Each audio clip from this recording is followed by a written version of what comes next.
Today we're going to take a one-day hike to the Valley of the Moon, which lies on the San Diego Imperial County line. One stop we will be making will take us to Smuggler's Cave, or some people call it Smuggler's Cove or Den. The other stop is at the old Elliott mine, which is closer to the moon. Smuggler's Cove is where the GPS unit comes in handy because there are many paths that crisscross this whole area.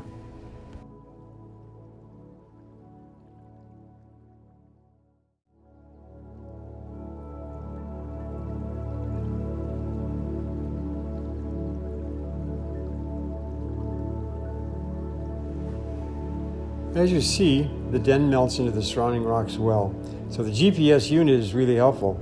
Smuggler's Cove is a naturally hollowed out granite rock where bandits from the 1800s, illegal immigrants, and modern-day migrants have hid on their way into California. The inside of the cove is actually quite roomy. You'll notice soot on the ceiling from decades of campfires that warmed immigrants. And of course, there's the usual graffiti on the ceiling that some are so compelled to deface. Folks, nobody cares if you've been there before.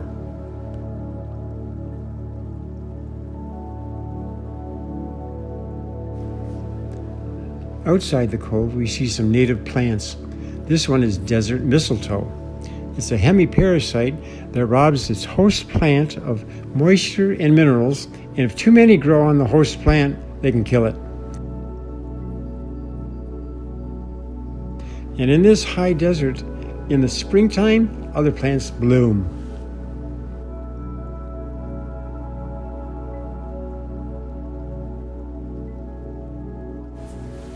The picture on the right shows the skeletal structure of a dead cholla cactus. On the left is a living cholla. You can see how this internal lattice structure supports the living plant and allows it to stand upright.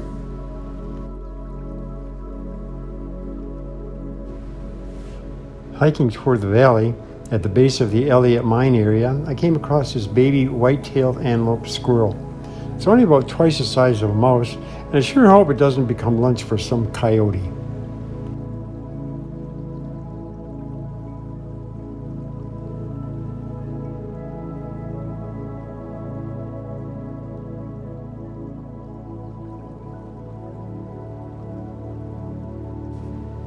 And approaching Tahi Peak, this is home to the Elliott mines. There are a series of small adit mines that Jim Elliott dug all at the upper part of the peak. Adit mines were dug straight into the hillside. In this view, toward the center of the video, you can see a vertical yellow-colored streak that I assume was where Mr. Elliott dumped the guts of a mine. Originally, he was searching for gold, but that didn't pan out. I'm sorry for that. Later, minerals and tungsten were mined. Sad to say, the mines never did yield much value. The entrances to these mines were quite small. The main purpose of this was to ensure the structural integrity of the mine, and it increased the air velocity for the expulsion of poisonous gases.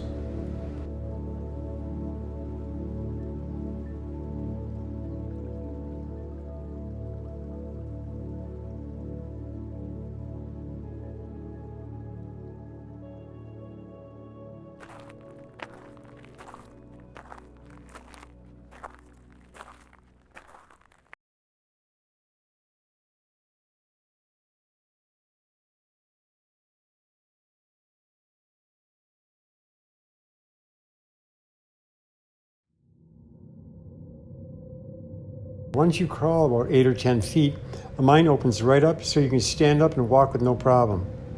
I wasn't really steady walking on the rocks, but it was no big deal. This mine was about 75 feet deep and had a very nice feature. The open entrance was behind me, but whether by planning or collapse, the ceiling had a great vent hole for the exchange of noxious gases.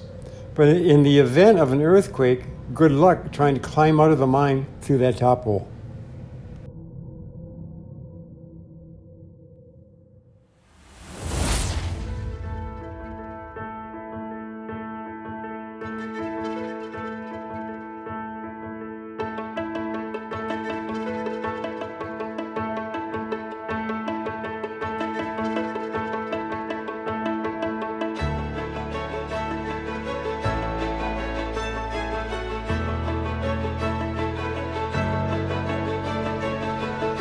Granite rock formations like these attract rock climbers who'd rather not drive all the way to Joshua Tree National Park. An easy 1 hour and 15-minute drive from San Diego rewards the climber with great climbing opportunities. In fact, climbers have nicknamed the moon area Little Joshua Tree. For an idea of scale of this formation, that's me in the lower right-hand corner walking up the path. And right on the other side of this formation is the actual valley itself.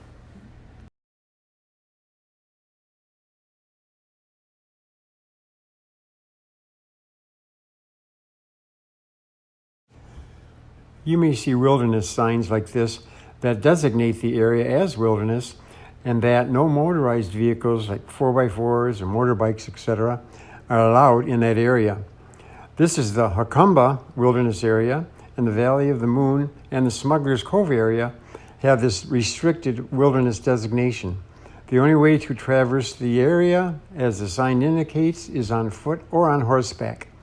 If you spot a vehicle in those areas, it will be from the BLM or Border Patrol.